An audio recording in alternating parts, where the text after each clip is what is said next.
नमस्कार बंधुगण, जीके इन ओडिया चैनल को आज क्लास रे आपण मानक स्वागत। आज क्लास रे आमे ओडिशा हिस्ट्री रो पार्ट 3 कवर करने को जाउछंती, जेउंटारे कि आमे मॉडर्न ओडिशा रे हिस्ट्री बा आधुनिक ओडिशा रे इतिहास विषय रे आमे स्टोरी आकार रे बुझीबा। आधुनिक इतिहास बा मॉडर्न हिस्ट्री ओडिशा कथा कहले सेठी हमर लागे जो वैदेशिक मानक आगमन, विदेशी माने केमिति ओडिशा को आसिले, वाणिज्य कारोबार कले एवं विशेषकर इंग्रेज मानक शासन एवं स्वतंत्र ओडिशा प्रदेश गठन, ओडिशा केमिति ओडिया भाषार मान्यता पाइला, स्वतंत्र ओडिशा प्रदेश हला, सेही सब विषय आमे पढ़िबा। आपण माने जदि हमर पार्ट 1 पार्ट 2 देखि नांती ताले डिस्क्रिप्शन लिंक को जाई कि पार्ट 1 पार्ट 2 भलो भाबरे देखि दियंतु, जोथरे कि आमे एंशिएंट हिस्ट्री एवं मिडाइवल हिस्ट्री कवर करि सारी छंती। देरी न करी क्लास टी आरंभ करिबा। मु तो कहिली मॉडर्न हिस्ट्री कथा आसिले वैदेशिक मानक आगमन एवं विदेशी मानक आगमनर कथा आसिले सी ओडिशा हो किबा भारत हो, प्रथमे आम मानक आसे पोर्तुगीज मानक भारत आगमन, भास्को डा गामा कथा, जलपथ आविष्कार कथा आम माइंड के आसे। तो से कहूँ कि पोर्तुगीज माने जो भारत को आसिले प्रथमे तो ओडिशा आसी नथिबे, भारत आसिले क्रमे क्रमे गोटे पर गोटे राज्य आसी ओडिशा को से आसी थिबे। तो पोर्तुगीज माने भारत को प्रथमे 1498 मसीहार आसिकी केरल रो गोटे कालीकट ठारे पहुँचले एवं सेठारे रहिले। से समय रे गोटे हिंदू राजा थिले, तांको नाम थिला कोन जामोरिन। जामोरिन को सहित बंधुता स्थापन करी सेठारे रहिले एवं तांको संगे जोगाजोग करिबा परे वाणिज्य कोठी निर्माण करिवार आदेश पाई 1500 रे माने आसीबार 2 वर्ष परे कालीकठारे वाणिज्य कोठी निर्माण कले। पोर्तुगीज रे आसिकी भारत रे कोन संगे संगे तांको मन इच्छा वाणिज्य कोठी निर्माण करि देबे कि? तो 1498 रे आसिले, तांको विषय रे तांको वाणिज्य व्यवसाय विषय रे सेठी प्रकाश करिथिबे, जामोरिन को सहित कथावार्ता करिथिबे, केमिति कोन से तांको प्रॉफिट रु भारत को कोन देबे, भारत रु कोन नेबे, सबु डिस्कशन करिवा परे 1500 मसीहा रे अनुमति पाई कि कालीकट ठारे वाणिज्य कोठी निर्माण कले। तो जेतेबेले पोर्तुगीज माने भारत को आसिले प्रथमे किए आसिथिले आपण माने जानिथिबे, भास्को डा गामा प्रथमे आसिथिले एवं सेथि पय हमें कहंती कि भास्को डा गामा ही भारत को जलपथ आविष्कार करिथिले। तो से कहूची कि विदेशी मानक मध्य रे सही पोर्तुगीज माने प्रथमे ओडिशा को मध्य आसिथिले। विदेशी मानक जो भारत को आगमन रे पोर्तुगीज माने प्रथमे भारत को आसिले, सेही परि भाबरे ओडिशा को मध्य पोर्तुगीज माने प्रथमे आसिथिले। 1498 रे से माने भारत को आसिले, किंतु ओडिशा को केबे आसिले ना 1625 रे ओडिशा को आसिकी सेते बेले बालेश्वर रो गोटे पिपिली थिला, सेठारे से वाणिज्य कोठी निर्माण करिथिले। एहा मध्य अनेक थर क्वेश्चन ने देखिबा को मिलिछि जे केउ वैदेशिक माने भारत को प्रथमे ओडिशा को आसिथिले ना पोर्तुगीज माने केबे आसिले? 1625 रे। केउठारे पोर्तुगीज माने तांकर प्रथम वाणिज्य कोठी निर्माण कले ना बालेश्वर रो पिपिली, भूल ले भी पुरी रे पिपिली कहिबे नाही। तापर कि आस्थिबे इंग्रेज माने। तो इंग्रेज माने 1633 मसीहा रे आसिले एवं सेमाने कोठी निर्माण कले ना जगतसिंहपुर जिल्लार हरिशपुर बा जाहाको हरिहरपुर बोली कहा जाए, सेठारे वाणिज्य कोठी स्थापन कले। पोर्तुगीज माने स्थापन कले बालेश्वर रो पिपिली, किंतु इंग्रेज माने स्थापन कले कोठी ना जगतसिंहपुर जिल्लार हरिशपुर बा हरिहरपुर ठारे। देन आगु जिबा, इंग्रेज माने जो वाणिज्य कोठी निर्माण कले तांकर इतिहास कोन कहे कि इंग्रेज मानकर गोटे कंपनी थिला जहार नाम थिला ब्रिटिश ईस्ट इंडिया कंपनी। ए बाबद आपण भलो कि जानिथिबे। से समय रे जतले इंग्लैंड रो जने रानी थिले, तांको नाम थिला एलिजाबेथ। से रानीकर अनुमति नै कि 15 वर्ष पई भारत को वाणिज्य करबा को आसिले। तार अर्थ रानी से ब्रिटिश ईस्ट इंडिया कंपनी को गोटे सनंद पत्र बा गोटे एग्रीमेंट पेपर देले कि तुमे 15 वर्ष पई भारत रे जाओ वाणिज्य करि पारिबो। सेथि पई से माने अनुमति नै कि भारत को आसिले। भारत रे प्रथमे से माने सूरत ठारे 1613 रे वाणिज्य कोठी निर्माण कले। जेमति हमें जानिले 1500 मसीहा रे पोर्तुगीज माने प्रथमे कालीकोट निर्माण कले, सेमति ए माने 1613 रे प्रथमे सूरत ठारे वाणिज्य कोठी निर्माण कले। तो ओडिसा रे प्रथमे कोठी कले ना 1633 रे हमर हरिशपुर ठारे जगतसिंहपुर जिल्लार। तो से कहूची कि इंग्रेज माने जेतेबेले ओडिशा को आसिले सेतेबेले ओडिशा रे मुगल वंश शासन करुथिला।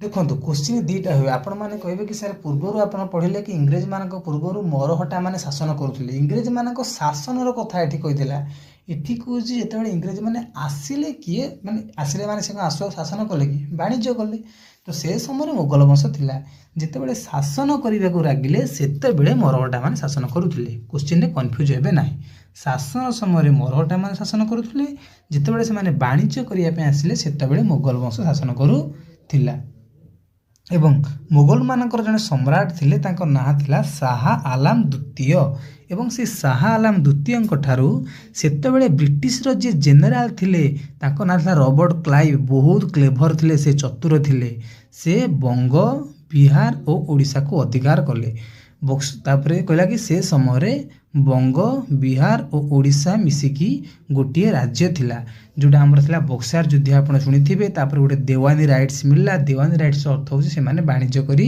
बार अधिकार पाईगले एवं से कौन कले ना रॉबर्ट क्लाइव बंग बिहार ओडिशा को निज अधीन को लेकिन वाणिज्य करिवार अनुमति पाइले इंडियन हिस्ट्री में आपको कही सेटा थिला बक्सार युद्ध है कि बक्सार युद्ध पर से बंग बिहार ओडिशा को वाणिज्य करने अधिकार नेले से अधिकार कहते दीवानी राइट्स काहाठू नेले मुगल सम्राट शाह आलम द्वितीय ठारू किए थिले जेनेराल रॉबर्ट क्लाइव से कौन से समय बंग बिहार और ओडिशा मिसिकी गोटे बड़ राज्य थिला ना सेतेबेले ओडिशा थिला ना बिहार थिला बंग बोली ताको कहउथिले बेंगल बोली कहउथिले परवर्ती समय 1912 मसीह बिहार आ ओडिशा बेंगल ठार पृथक हो गला एवं यह पर 1936 मसीह ओडिशा मध्य बिहार ठारू पृथक पाई एक नूतन राज्य पाइला जार नाम होला ओडिशा से आम एप्रिल 1 को उत्कल दिवस पालन करुछंती क्लियर हेले प्रथमे बंग बिहार ओडिशा मिसिकी थिला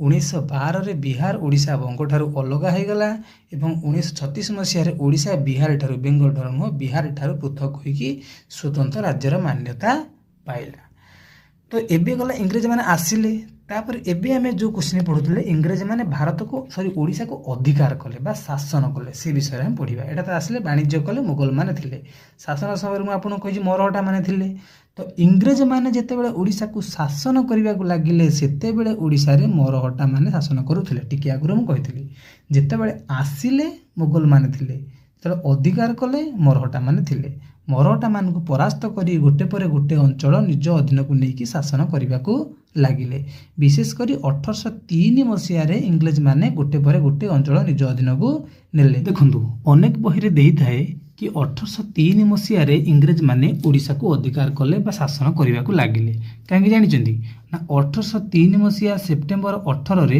इंग्रेज माने पूरी अधिकार कले ठीक यार 4 दिन पर अर्थात सेप्टेम्बर 22 रे से बालेश्वर को निज अधीन को नेले एवं यार परवर्ती मास अर्थात अक्टोबर 10 रे समग्र कटक को निज अधीन को नेले ठीक यार मध्य 4 दिन पर अक्टोबर 14 रे बाकी थिबा कटकर बारबाटी दुर्ग बा बारबाटी किला को मध्य निज अधीन को नहीं गले सेप्टेम्बर मास रे दीटा नेले सेप्टेम्बर 18 रे पुरी सेप्टेम्बर 22 रे बालेश्वर 18 4 22 से भली अक्टोबर 10 रे कटक अक्टोबर 14 रे बारबाटी दुर्ग को निज अधीन को नेले परवर्ती कथा कहूँ कि जदिओ 1817 मसीह मरहटा माने संपूर्ण भाव परास्त हो ओडिशा रु पळाइले इंग्रेज माने पूरा 1803 रु गोटे पर गोटे अधिकार करी करी करी करी 1817 रे कंप्लीट मरहटा मान को ओडिशा रे विताड़ित करी देले किंतु 1817 रु 1849 मरहटा सिना विताड़ित हो गला चौहान राजवंश अधीन रे संबलपुर रहिला 1849 जाए इंग्रेज माने संबलपुर को निज अधीन को नहीं पारिले नाही चौहान मान कबल 1849 मसीह इंग्रेज माने संबलपुर को नेले एवं सेबे ठारू इंग्रेज मान संबलपुर गोटे जिलार मान्यता पाइला यह मध्य अनेक थर क्वेश्चन देखा जाए कि संबलपुर केबे जिलार मान्यता पाइला कहीं जिते इंग्रेज माने चौहान मान अधीन निज अधीन को नेले ताहा थिला 1849 मसीहार कथा सेते बेले संबलपुर जिलार मान्यता पाइला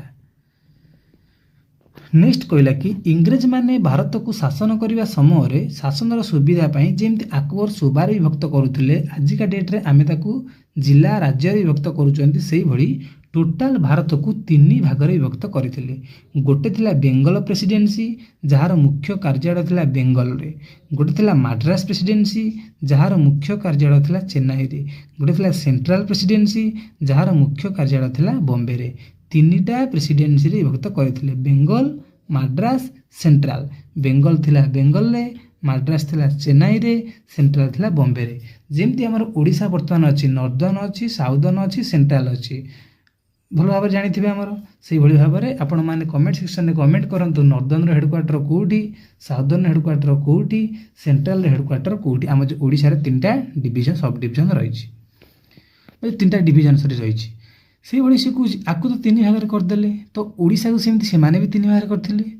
गोटे आमर बेंगल प्रेसिडेंसी अंडर रे थिला कटक, सेंट्रल प्रेसिडेंसी अंडर रे थिला संबलपुर एवं माड्रास प्रेसिडेंसी अंडर रे थिला गंजाम और कोरापुट। आपण भल कि बुझी पार्थबे, संबलपुरटा आमर पश्चिम ओडिशा रे रही, तेणु सी सेंट्रल रो मध्यवर्ती, तेणु सी कौन है आमर सेंट्रल रे गला।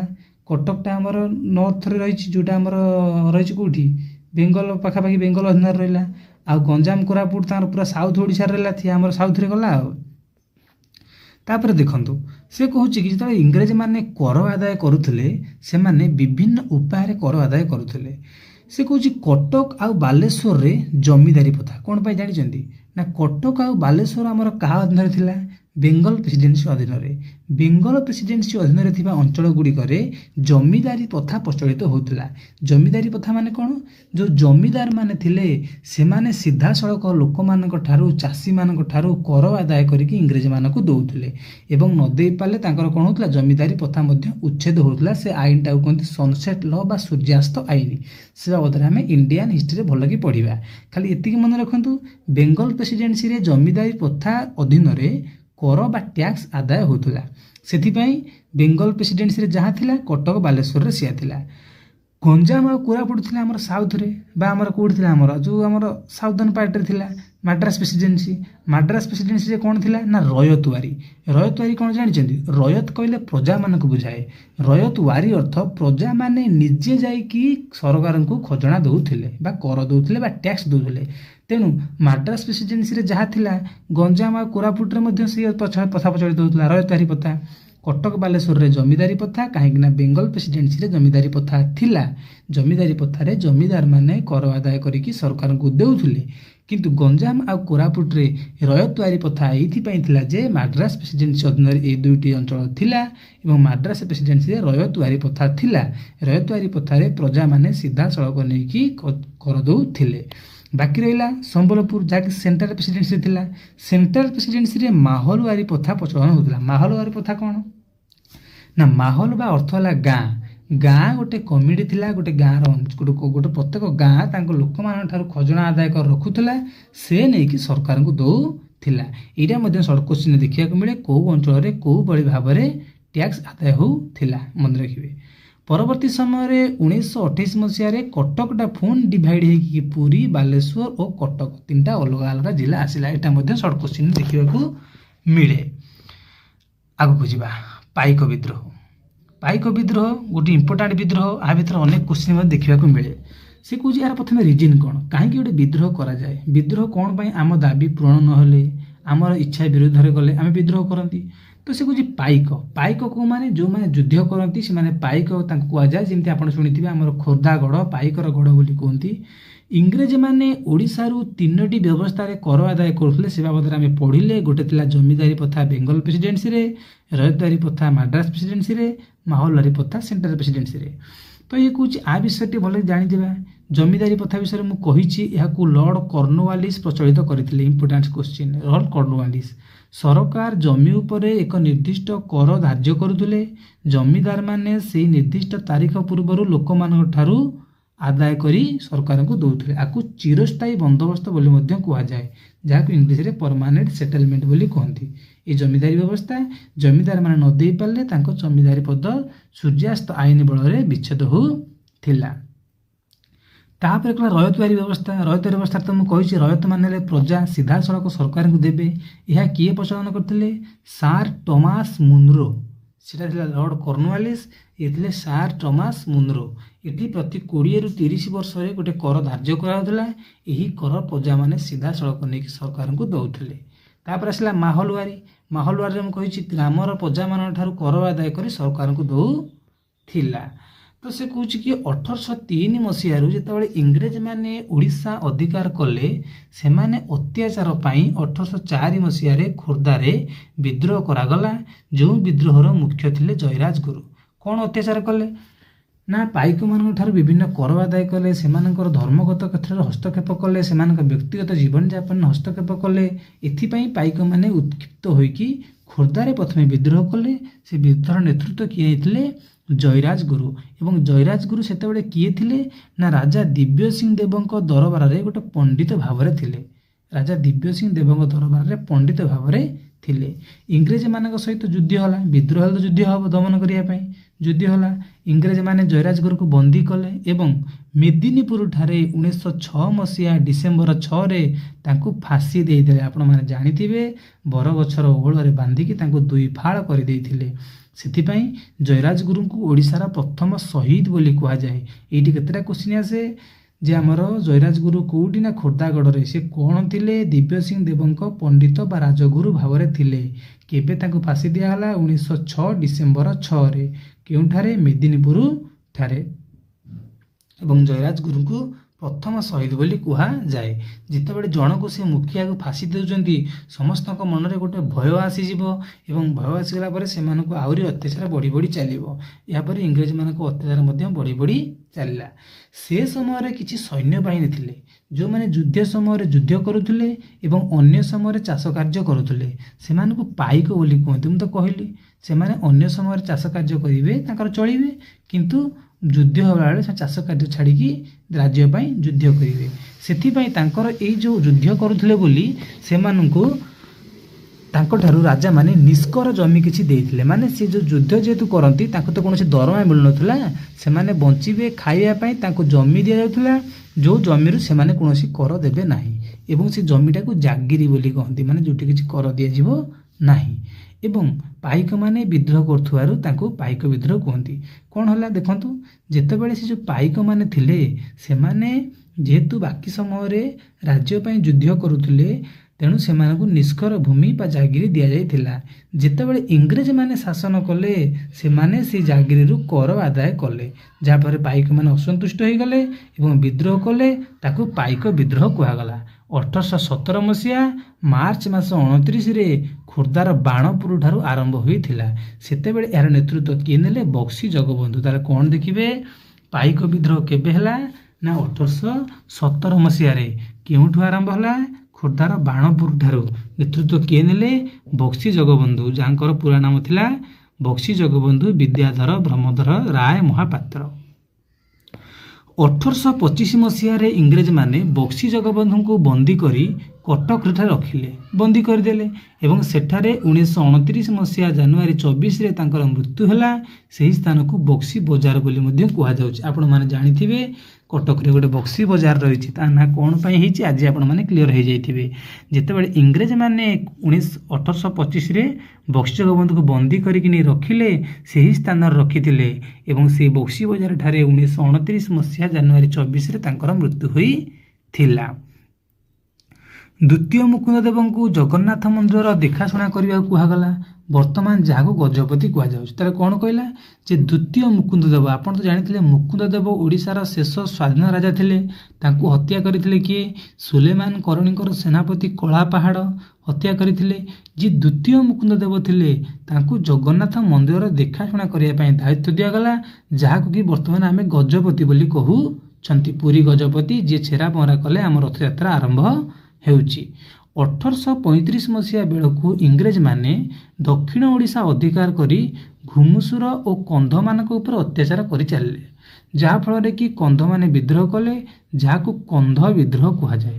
ଆସ୍ତେ ଆସ୍ତେ ଦକ୍ଷିଣ ଭାରତକୁ ଅତିକ୍ରମ କଲେ, କଲା ଫଳରେ ସେମାନେ 1835 ମସିହାରେ କନ୍ଧମାନଙ୍କ ଉପରେ ଅତ୍ୟାଚାର କଲେ। କନ୍ଧମାନେ ଆଦିବାସୀ, ସେମାନେ ବିଦ୍ରୋହ କଲେ, ତାହାକୁ କନ୍ଧ ବିଦ୍ରୋହ କୁହାଯାଏ। ଏଇ ଯେଉଁ କନ୍ଧ ବିଦ୍ରୋହ ନେତୃତ୍ୱ କିଏ ନେଇଥିଲେ ନା ଦୋରା ବିଶୋଇ ଆଉ ଚକରା ବିଶୋଇ। ଏହା ମଧ୍ୟ ସର୍ଟ କୋଶ୍ଚିନ୍ରେ ପଡ଼େ। କେବେ ହେଲା? 1835 ମସିହାରେ। କେଉଁଠାରେ ହେଲା? ଘୁମୁସୁରରେ। ଯେମିତି ବାଣପୁରରେ ଆମର ଖୋର୍ଦ୍ଧାର ବାଣପୁର ହେଲା ଆମର ପାଇକ ବିଦ୍ରୋହ, ସେମିତି ଘୁମୁସରରେ ହେଲା ଆମର କନ୍ଧ ବିଦ୍ରୋହ। ନେତୃତ୍ୱ କିଏ ନେଲେ? ଦୋରା ବିଷୋଇ ଆଉ ଚକରା ବିଷୋଇ। ଠିକ୍ ସେମିତି କେନ୍ଦୁଝର ଜିଲ୍ଲାରେ ଭୂଇଁଆମାନଙ୍କ ଉପରେ ମଧ୍ୟ ଅତ୍ୟାଚାର ହେଲା। ଭୂଇଁଆମାନେ ବିଦ୍ରୋହ କଲେ, ତାକୁ ଭୂଇଁଆ ବିଦ୍ରୋହ କୁହାଗଲା। ଭୂଇଁଆ ବିଦ୍ରୋହ ନେତୃତ୍ୱ ନେଲେ ରତ୍ନା ନାୟକ ଆଉ ଧରଣୀଧର ଭୂଇଁଆ। ଠିକ୍ ସେହିଭଳି କେନ୍ଦୁଝରରେ ଭୂଇଁଆ ବିଦ୍ରୋହ ପରେ କୋଲ୍ହ ବିଦ୍ରୋହ, ସାଆନ୍ତାଳ ବିଦ୍ରୋହ ମଧ୍ୟ ହୋଇଥିଲା, କିନ୍ତୁ କନ୍ଧ ବିଦ୍ରୋହ ଘୁମୁସରରେ ହୋଇଥିଲା। ଏଇଟା ଭଲ କି ମନେ ରଖିବେ। ଆଗକୁ ଯିବା। ଆଗକୁ ଆସିଲା ସିପାହୀ ବିଦ୍ରୋହ। ଏହା ମଧ୍ୟ ବହୁତ ଗୁଡ଼ିଏ ଇମ୍ପୋର୍ଟାଣ୍ଟ ଜିନିଷ। ଦେଖନ୍ତୁ, ସିପାହୀ ବିଦ୍ରୋହ ଏବଂ ପାଇକ ବିଦ୍ରୋହରେ କନଫ୍ୟୁଜ୍ ହେବେ ନାହିଁ। ସିପାହୀ ବିଦ୍ରୋହ ହେଲା 1857 ମସିହାରେ, ପାଇକ ବିଦ୍ରୋହ ହେଲା 1817 ମସିହାରେ।